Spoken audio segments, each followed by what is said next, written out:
తెలంగాణ రాజకీయాల్లో high drama చోటు చేసుకుంది. సచివాలయం వద్ద నిరసనకు దిగిన తెలంగాణ రాష్ట్ర సేన అధ్యక్షురాలు కవితను సైఫాబాద్ పోలీసులు అరెస్టు చేశారు. అనంతరం ఆమెను ఫలక్నామా పోలీస్ స్టేషన్కు తరలించారు. అయితే కొద్దిసేపటికే పరిస్థితి మారటంతో ఫలక్నామా పోలీసులు ఆమెను విడుదల చేశారు. ఈ ఘటన రాష్ట్ర రాజకీయ వర్గాల్లో చర్చనీయాంశంగా మారింది.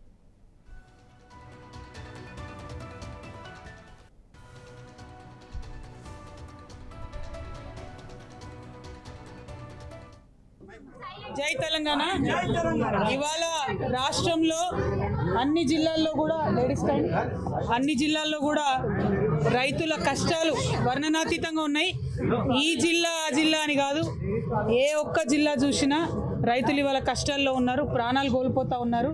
47-48 డిగ్రీల హీట్లో రైతులు వడ్లు పోసుకొని, మక్కలు పోసుకొని, జొన్నలు పోసుకొని కళ్ళాలలో కూర్చుంటే ఈ ప్రభుత్వానికి కానీ ముఖ్యమంత్రి గారికి కానీ కనీసం చీమ కొట్టినట్టు కూడా లేదు. అక్కడ ఒక టెంట్ వేయడం కానీ, ఒక టార్పాలిన్ వేయడం కానీ, నీళ్ళు ఇవ్వడం కానీ, మానవతా దృక్పథం లోపించినటువంటి కర్కోటక ప్రభుత్వం ఈ ప్రభుత్వం. అందుకోసమే ఇవాళ నిరసనగా వడ్లు తీసుకొచ్చి సెక్రటేరియట్ ముందట పోసి తెలంగాణ రక్షణ సేన నుండి మరి మేమందరం కూడా నిరసన తెలియజేయడం జరిగింది. ఇది మా కోసం కాదు, ఇది రైతుల కోసం. రేపటి నాడు కూడా రైతుల పట్ల ఈ ప్రభుత్వం స్పందించకపోతే నిరసన ఇవాళ సెక్రటేరియట్ దగ్గర జరిగింది, రేపటి నుంచి అన్ని జిల్లా కేంద్రాలు అన్ని చోట్ల జరుగుతుందని కూడా ఈ సందర్భంగా తెలియజేస్తూ ఉన్నాం. మేము ప్రభుత్వాన్ని కోరేది ఒకటే, 2.5 సంవత్సరాల నుంచి కనీసం వ్యవసాయ శాఖను ఈ ముఖ్యమంత్రి గారు రివ్యూ చేయలేదు. ఇది చాలా అన్యాయం, దారుణం. వెంటనే తక్షణమే వ్యవసాయ శాఖను రివ్యూ చేయాలి. వడ్లు కళ్ళాల నుంచి మొత్తం కొనుగోలు చేసే విధంగా ముఖ్యమంత్రి గారు ఆర్డర్ ఇవ్వాలి.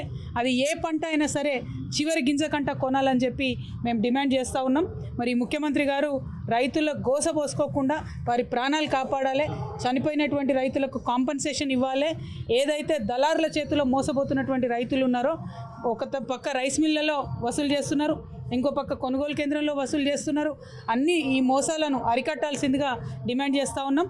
రైతుల పక్షాన నిలబడి మేమందరం